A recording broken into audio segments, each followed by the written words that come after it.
Join me as I dive into the worlds of comments and expose the haters for what they really are. Ever feel like you're being attacked by a random person online? You're not alone. I've been there too. And it's time we uncover the truth behind these so-called haters and what drives them to leave hurtful comments and what's really going on beneath the surface. When we think of online hate, we might think it's a new problem, but its history is much longer. The first instance appears on early digital platforms like Usenet back in the 1980s. The anonymity of the internet allows these old hatreds to find a new voice. As technology evolved with websites, forums, and eventually social media, online hate became more organised and widespread, allowing hateful comments to go viral in minutes and reach millions. The tools for spreading hate have changed, but the underlying issue of the prejudice has not. The fight against it is not just technological, it's a social and cultural challenge. Hi everyone, my name's lathonmb and welcome back to my channel. But if you're new here, howdy doody. Don't forget to check out my playlist called Long Form Content. And if you've ever been affected by online hate or trolls or terrible comments, please leave a comment so we can work together as a team to combat this widespread issue. Online hate and toxicity have become a huge problem. It's like a never-ending storm of negativity that can be really overwhelming. I mean, think about it. We're all just here trying to connect, share our thoughts and have a good time online. But then, out of nowhere, someone decides to ruin it for everyone with their hate speech. The thing is, online hate doesn't just affect the person being targeted. It can also have a rippling effect on the entire community. It creates this toxic environment where people feel scared to speak up or share their opinions. And that's not what we want, right? We want to be able to express ourselves freely without fear of being attacked. So, what fuels this online hate?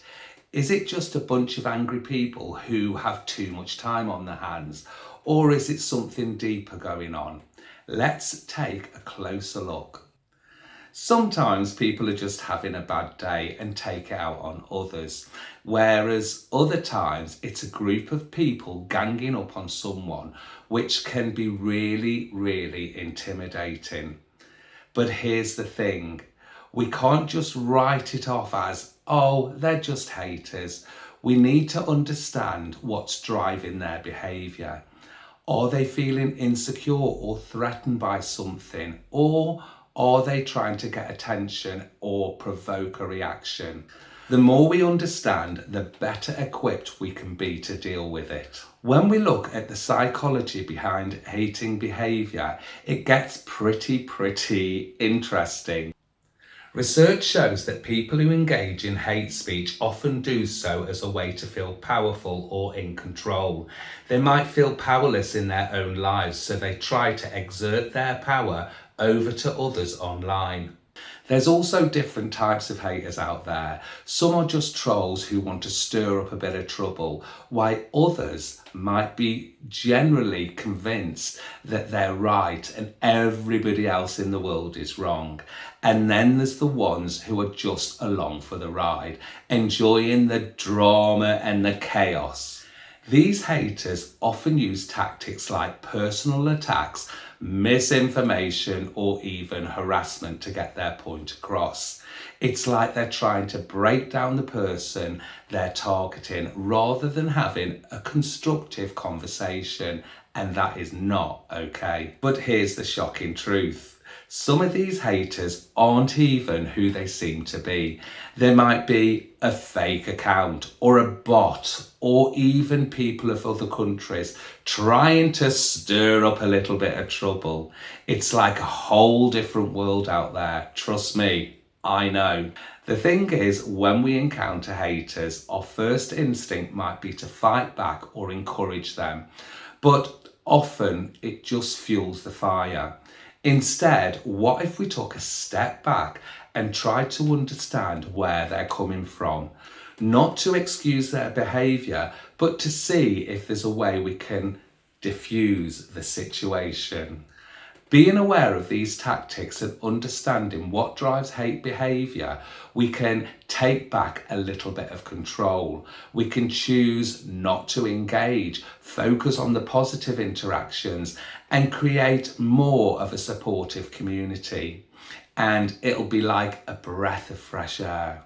One of the most surprising things about haters is that they're often motivated by the desire for attention.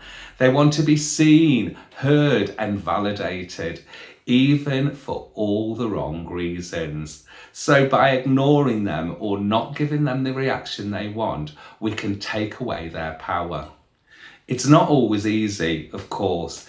Dealing with the hate and negativity can be draining and emotionally tough, but by being informed and taking care of ourselves, we can rise above it.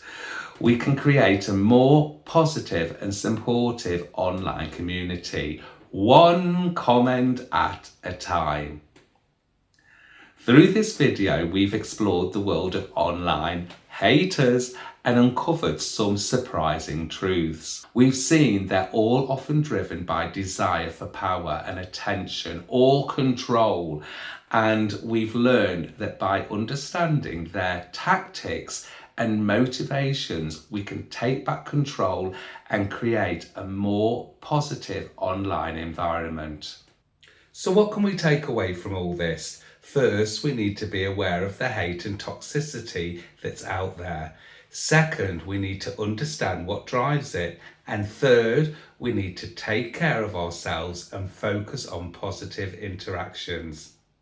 Now, if you've ever dealt with online haters or trolls, share your experiences in those comments below. Let's talk about it and support each other. And if you want to learn more about online behaviour and how to stay safe online, check out my next videos, which should be popping up around now. My name's lathonmb and I'll see you in the next video. Ta-ra!